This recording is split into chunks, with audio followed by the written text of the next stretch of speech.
오늘 본문 말씀은 이스라엘 백성들이 바벨론 포로로 갔다가 돌아오는 그 여정 가운데 다 무너진 예루살렘 성을 향해 가면서, 가나안 땅을 향해 가면서 하나님을 찬송하며 부른 노래입니다. 하나님, 우리 앞길이 어떨지 모르지만 우리의 걸음을 인도해 주십시오 하며 한 노래죠. 그리고 이스라엘 백성들이 예루살렘 성을 재건하고 난 다음에 예루살렘 성전을 향해 올라가면서 하나님께 불렀던 노래가 오늘 시편의 노래입니다.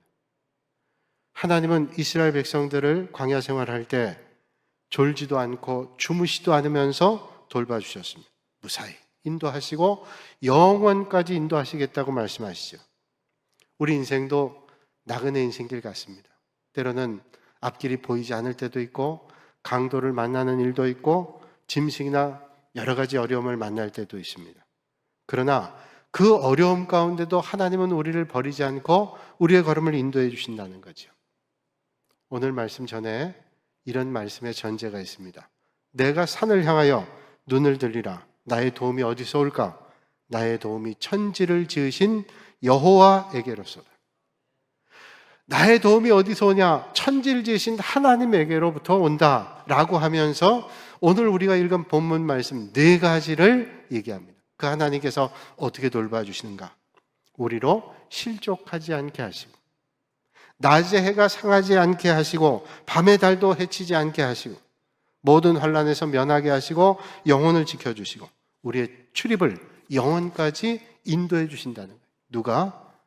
영원하신 하나님께서 우리를 그렇게 인도하신다고 말씀하고 있습니다. 여호와께서 너를 실족하지 아니하게 하시고 너를 지키시는 이가 졸지 아니하신다. 실족한다는 말은 비틀거린다, 흔들거린다, 미끄러진다는 말이에요. 우리가 때때로 그렇게 흔들거리다 보면 미끄러져 넘어질 때도 있습니다. 근데 하나님께서 우리를 붙잡아 주시면 그 넘어짐에도 완전히 쓰러지지 않고 돌봐주시는 은혜를 만나게 되죠. 하나님과 올바른 관계를 맺고 하나님의 인도를 받으면 우리가 넘어져도 완전히 자빠지지 않습니다. 우리를 일으켜 주세요.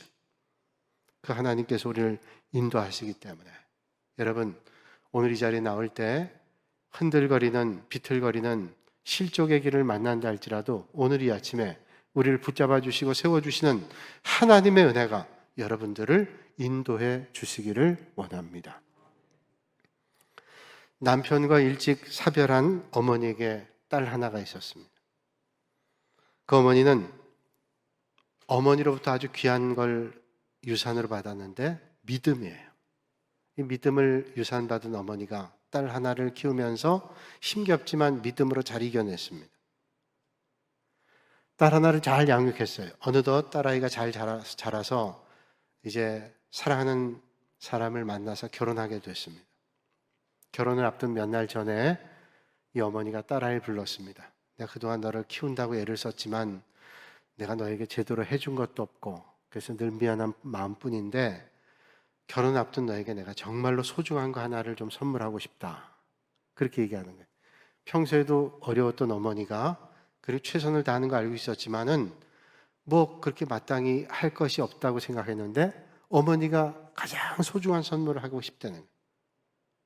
기대감에 어머니를 이렇게 봤는데 어머니가 늘 소중하게 생각하는 성경책 갈피에 편지 하나를 꺼냅니다. 그 편지 봉투에 이렇게 써 있죠. 사랑하는 딸에게, 그런 편지입니다. 그 편지를 열어보니까 어머니가 정성껏 쓴 성경 구절이 써 있어요. 시편 121편, 오늘 우리에게 주신 말씀이에요. 내가 산을 향하여 눈을 들리라. 나의 도움이 어디서 올까? 나의 도움이 천지를 지으신 여호와에게서로다. 쭉 읽어나가면서 여호와께서 너의 출입을 지금부터 영원까지 지키시려다. 딸이 그 편지를, 그 성경 말씀 쭉 읽고 있는데 어머니가 딸에게 이렇게 말하죠. 얘야, 너도 알다시피 아버지가 일찍 세상을 떠나고 난 다음에 내가 누구의 도움을 과연 받고 살아갈 수 있을까?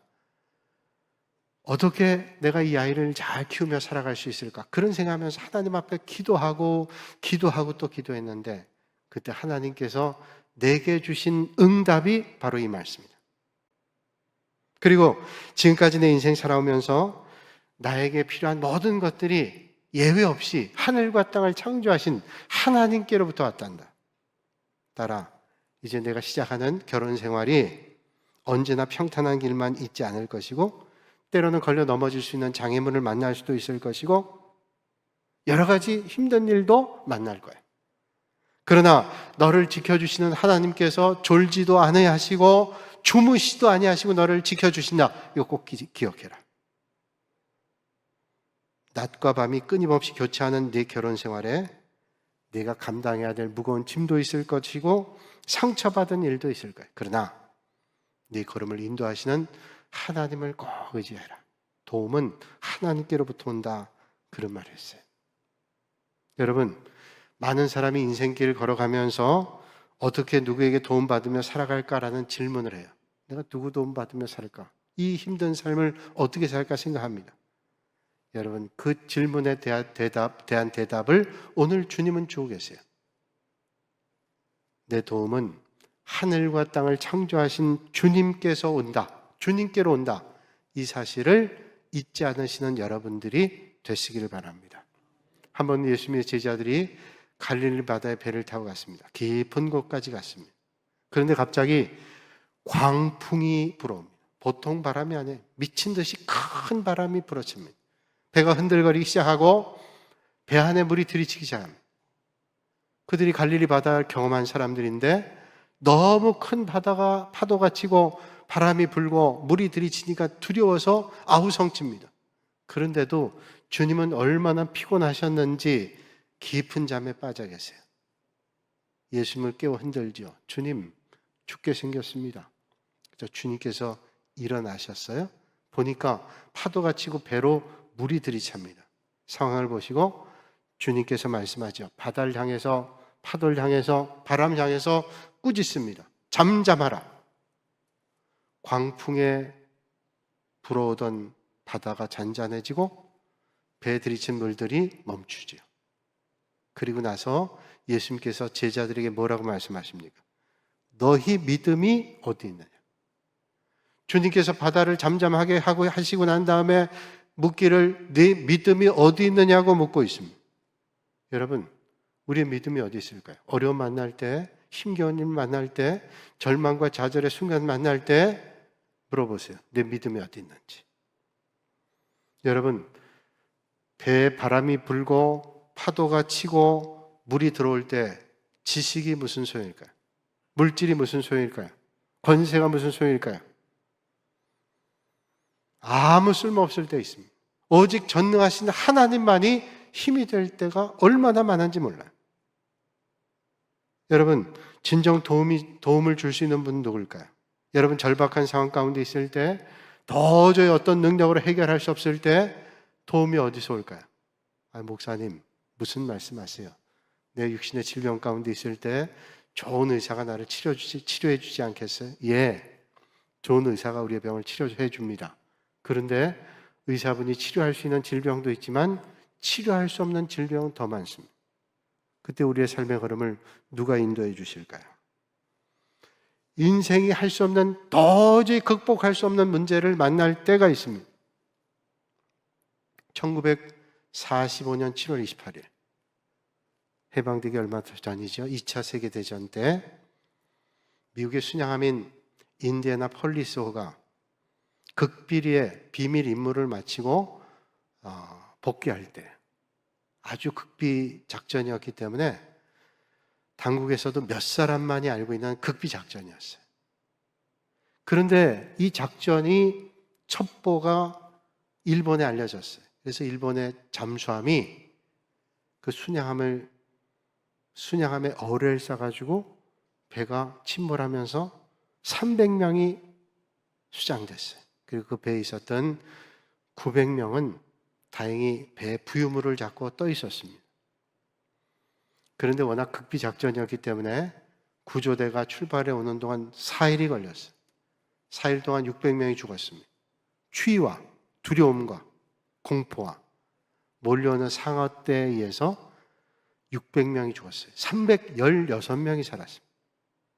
그때 그 배 함장이었던 찰스 B 맥베이라고 하는 함장은 살리기 위해서 애를 썼습니다. 그러나 다 죽었어요. 그리고 316명이 살았어요. 그 가운데 한 사람이 이런 고백을 했습니다. 죽음의 문턱에서 사투를 벌였던 처참한 순간에 무신론자는 한 사람도 없었습니다. 우리 모두는 살기 위해서 하나님을 찾고 또 하나님을 찾았습니다. 여러분, 우리 인간 연약한 존재, 극한의 상황에 하나님밖에 없어요. 그 하나님께서 졸지도 않고 주무시도 않고 우리의 걸음을 인도하십니다. 그 주님의 은혜를 오늘 이 아침에 만나시고 돌아가시는 여러분들이 되시기를 주님의 이름으로 축복합니다. 얼마 전에 하나님 부름 받으신 이어령 박사님 있죠. 이분이 하나님을 만나게 된 것을 그의 책에 메멘토 모리라는 곳에 얘기하죠. 딸이 이혼을 하고 암에 걸리고 죽음의 순간 만나고 손자가 아프고 이런 일들을 통해서 극한의 상황, 하나님을 만났어요. 과학기술부 장관이었던 정근보 박사님은 생전에 그의 아들이 아주 심한 병을 앓을 때 어찌할 수 없는 그를 보면서 하나님의 은혜를 만났다 그러죠. 때로는 우리의 질고와 고난이 하나님의 은혜를 받는 축복의 자리가 됩니다. 주님 말씀하죠. 나의 도움이 어디서 올까? 천지를 지으신 여호와에게서로. 여러분, 우리 아침에 여러분에게 도움이 어디 올까요? 천지를 지으신 하나님께로부터 옵니다. 그 하나님의 은혜를 붙잡고 만나실 수 있기를 바랍니다. 그 하나님이 졸지도 않고 주무시도 않아요. 우리 인생의 항도에는 실족할 때도 있습니다. 내가 잘못해 실족해 미끄러질 때도 있고 환경이 나를 실족하게 하는 환경을 만날 때도 있습니다. 그런데 그 환경에 우리에게 희망이 있어요. 그 희망은 하늘과 땅을 만드신 하나님께서 졸지도 않고 주무시도 않는, 내가 실족하는, 미끄러지는, 넘어지는 그 순간에도 하나님은 졸지 않고 주무시지 않아요. 우리가 너무도 잘 알고 있는 이야기가 있죠. 어떤 분이 하루는 잠이 들었어요. 꿈을 꿨습니다. 주님과 함께 바닷가를 걷는 장면이 눈앞에 펼쳐집니다. 하얀 모래가 끝없이 펼쳐지고 그 모래 위에 두 사람의 발자국이 있습니다. 하나는 자신의 발자국이고 또 하나는 주님의 발자국이었습니다. 그걸 가만 보니까 지금까지 살아온 인생의 흔적의 발자국이에요. 그는 유심히 살펴봤습니다. 그런데 그 발자국이 어떤 데는 하나밖에 없어요. 한 사람의 발자국만이에요. 가만 보니까 그때 인생에 가장 힘들고 절망스럽고 비참하고 괴로운 때였어요. 아니, 내가 힘들고 괴로운 때 도대체 주님은 어디 가시고 나만 내버려 뒀나? 그런 불만이 생겼습니다. 주님께 따지듯 물었어요. 주님, 제 인생에 비참하고 절박하고 절망스러운 그때 주님은 도대체 어디 가셨어요? 제가 주님 만날 때 주님께서 평생 나와 함께 하겠다고 말씀하셨던 주님은 도대체 그 절박한 순간에 어디가 계십니까? 주님께서 말씀하시죠. 나는 널 사랑하고 지금도 사랑하고 그때도 사랑했다. 나는 너를 떠난 적이 한 번도 없어. 네가 비참한 때, 고통스러운 때, 절박하고 절망의 그 순간에, 슬픔의 때 난 너를 절대로 떠난 적이 없다. 그 발자국을 자세히 봐라. 네가 그 절망의 순간, 절박의 순간에 나는 너를 내 등 뒤에 업었어. 여러분, 우리 절박한 순간 주님 내버려 두지 않고 우리를 업고 하나님의 은혜의 자리로 우리의 걸음을 인도해 주시는 분이십니다. 하나님 우리의 출입을 영원까지 인도하십니다. 주무시지도 않고 졸지도 않으면서 우리를 인도하십니다. 그러므로 그 주님을 놓치지 않고 주님과 함께 동행하실 수 있기를 주님의 이름으로 축복합니다. 이스라엘 백성들이 출애굽하여 광야길 갈 때 주님께서 낮에는 구름기둥, 밤에는 불기둥으로 인도하셨어요. 왜 하나님께서 낮에는 구름기둥, 불기둥, 밤에는 불기둥 인도하셨을까요? 낮에는 너무 뜨겁습니다. 구름 한 점 없어요. 수백만 명의 이스라엘 백성들이 광야길 가는데 너무 뜨거워 쓰러질 것 같습니다. 그런데 주님께서 구름 기둥을 펼쳐줘요. 얼마나 넓게 펼쳐주셨어요. 밤에는 기온이 뚝 떨어집니다. 캄캄합니다. 앞이 보이지 않습니다. 하나님께서 차디찬 광야길 걸어갈 때 따뜻한 불기둥을 채워주시고 불을 켜주셔서 걸음을 인도하십니다. 짐승이 달려올 때 하나님 막아주세요. 여러분, 아무것 의지할 수 없는 곳에서도 하나님께서 구름기둥, 불기둥 내주시면 우리의 길이 안전하게 펼쳐지게 되는 것을 우리는 믿습니다. 그러면 이게 무슨 말일까요? 하나님 믿는 믿음의 성도들은 돌부리에 걸려 넘어지는 일도 없고 병나는 일도 없고 더위를 타는 일, 곤고하고 고통스러운 일 아무것도 없다는 말씀일까요? 아니죠. 성경은 그렇게 말씀하지 않아요. 예수 믿는 사람도 이 땅에 살면서 고난을 만나기도 하고 어려움 만나기도 합니다. 삶 가운데 여전히 그런 문제가 있어요. 여러분, 사도 바울의 유명한 말씀을 들어보실 수 있길 바랍니다. 누가 우리를 그리스도의 사랑에서 끊으리요? 환난이나 곤고나 핍박이나 기근이나 적신이나 위협이나 칼이랴. 그러나 이 모든 일에 우리를 사랑하시는 이로 말미암아 우리가 넉넉히 이기느니라. 여러분, 힘겨운 삶의 자리에도 하나님께서 우리를 사랑하셔서 인도하심으로 우리는 이깁니다. 어떻게 해요? 넉넉히, 부족함이 없이 하나님께서 우리를 이기게 하십니다. 우리가 지난날 돌아보면 실족하고 넘어질 일도 있었습니다. 환난을 겪기도 하고 곤란한 일을 만나며 살아가기도 합니다. 그러나 그때도 하나님께서 함께 하셨고 여러분의 삶의 자리에 하나님께서 함께 하십니다. 그러므로 그 고난의 현장에서 여러분 낙심하지 않고 눈을 들어 역사하실 우리를 돌보시는 하나님을 바라보실 수 있기를 주님의 이름으로 축복합니다. 주님 말씀하시죠. 방백들을 의지하지 말며 도울 힘이 없는 인생도 의지하지 말지니 그 호흡이 끊어지면 흙으로 돌아가 당일에 그 도모가 소멸하리로다. 야곱의 하나님으로 자기 도움을 삼으며 여호와 자기 하나님에게 소망을 두는 자가 복이 있도다. 여러분, 헛된 것 의지하지 않고 참 소망 되시는 하나님을 의지해요. 하나님 바라보시고 하나님의 인도하심을 받으세요. 그러면 그 주님의 은혜가 저와 여러분들의 삶을 인도해 주실 줄로 믿습니다. 1930년대 세계적으로 대공황이 일어났죠. 미국도 어려움이 컸습니다.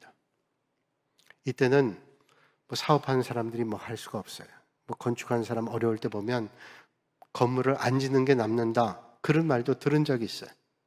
경제 대공황으로 위기에 빠졌을 때 투자나 창업 잘하지 않죠. 근데 미국 뉴욕에다가 큰 빌딩을 짓겠다는 꿈과 신념을 가진 사람이 있어요. 오랫동안 돈 모았습니다. 그런데 경제 대공황이 온 거예요. 그런데 뉴욕의 맨하탄에다가 빌딩을 짓겠다는 겁니다. 사람들이 말렸습니다. 아니, 이럴 때는 빌딩 짓는 게 아니고 그거 짓는다 그래서 누가 거기 들어갈 수 있고 그걸 누가 하겠냐고 말렸어요. 그러나 그 말림에도 했어요. 102층짜리 빌딩을 세웠습니다. 그리고 이름을 지었죠. 엠파이어 스테이트라는 빌딩을 세웠습니다. 명작이나 업적이나 위대한 일은 고난과 어려움을 겪지 않고 세워진 게 없어요. 오히려 그 어려움의 순간을 통해서 놀라운 일들을 이룰 수 있습니다. 한국교회 역사에 나오는 얘기입니다. 평안북도 재령군 북률면 강동천에 이몽택이라고 하는 사람이 있어요. 이몽택 씨 부인이 김 씨인데 예수 믿는 사람이에요. 근데 이몽택 씨나 그 어머니나 예수님을 안 믿을 뿐 아니라 예수 믿는 자기 부인을 핍박했어요. 교회 가면 얼마나 때리는지 몰라요. 피멍이 맺힐 정도로 때렸어요. 그 시부모는 말할 수도 없고. 나 열심히 예배 생활했어요. 어떤 데는 교회를 못 가게 하면 점심을 금식하면서 하나님 앞에 기도하고 또 기도했습니다. 한 번은 주일날 교회를 못 가게 해서 피멍이 들도록 맞고 처마 밑에 울면서 탄식하며 하나님 앞에 기도했어요. 그 기도하는 걸 못마땅하게 생각한 이몽택 씨가 쫓아가서 옆구리를 쳤는데 갈비뼈가 부러지면서 장기에 큰 상처를 입고 중상이 됐습니다. 이렇게 되니 죽게 생겼으니 어쩔 수 없이 이몽택 씨가 데리고 강촌면에 있는 제주원에 데려갔어요. 의사가 살기가 어렵습니다. 그런데 하나님의 은혜로 10일 만에 치료가 돼서 퇴원했어요. 이쯤 되니까 이몽택 씨나 그 어머니나 더 이상 믿는 걸 반대할 수 없었어요. 열심히 믿음 생활했습니다. 이몽택 씨가 그렇게 못되게 하니 되겠어요? 하던 일 다 망했습니다. 아무것도 못하고 죽기만 기다리는 인생이 됐는데 아내의 전도를 받고 주님을 만나 영접했어요. 교회 큰 일꾼 됐습니다. 온 가족이 구원받았어요. 여러분, 절망의 순간, 도저히 가능성 없는 순간에도 하나님이 역사하면 못할 일이 없어요. 여러분, 오늘 어떤 삶의 자리에 있다 할지라도 눈을 들어 주님 바라보시고 하나님의 인도하심을 받으실 수 있길 바랍니다. 과거에도 그 주님께서 우리를 인도하셨고 오늘도 내일도 365일 24시간 하나님께서 우리를 인도해 주십니다. 데이빗 리빙스턴 선교사님은 30년 동안 아프리카에서 복음 전했죠. 어떤 분이 물었다 그러죠. 어떻게 30년 동안 변함없이 복음 전하며 살 수 있었습니까? 데이빗 리빙스턴이 그에게 이런 말했죠. 저는 2개의 말씀을 붙잡고 사역했습니다. 첫째가 내가 너희를 고아와 같이 버려두지 않겠다. 하나님은 나를 고아처럼 내버려두지 않아요. 2번째는 세상 끝날까지 항상 너희와 함께 있으리라. 고아처럼 내버려두지 않는 하나님께서 내버려두지 않으실 뿐 아니라 항상 나와 함께 하시겠다. 여러분, 하나님께서 함께 하시면 무슨 염려가 있어요? 스탈린 독재자가 평소에 얼마나 두려웠는지 그 대단한 힘을 가지고 많은 사람에게 고통을 줬지만 그가 밤에 잘 때 얼마나 두려웠는지 그의 침실이 8개였다. 뭐 많아서 좋은 게 아니라 두려워서 8개를 둔 거예요. 어디에서 자는지 모르게 8개를 만들어 놓고 두려우면 여기서 자고 자다가도 옮기고 얼마나 피곤했겠어요. 여러분, 그러나 인생을 주관하시는 하나님께서 우리 인생을 인도하시면 어떤 상황에도 두려움 없어요. 하나님께서 우리를 인도하시고 돌봐주시니 여러분, 그런 은혜가 오늘 이 아침에 여러분들에게 넘치시기를 주님의 이름으로 축복합니다.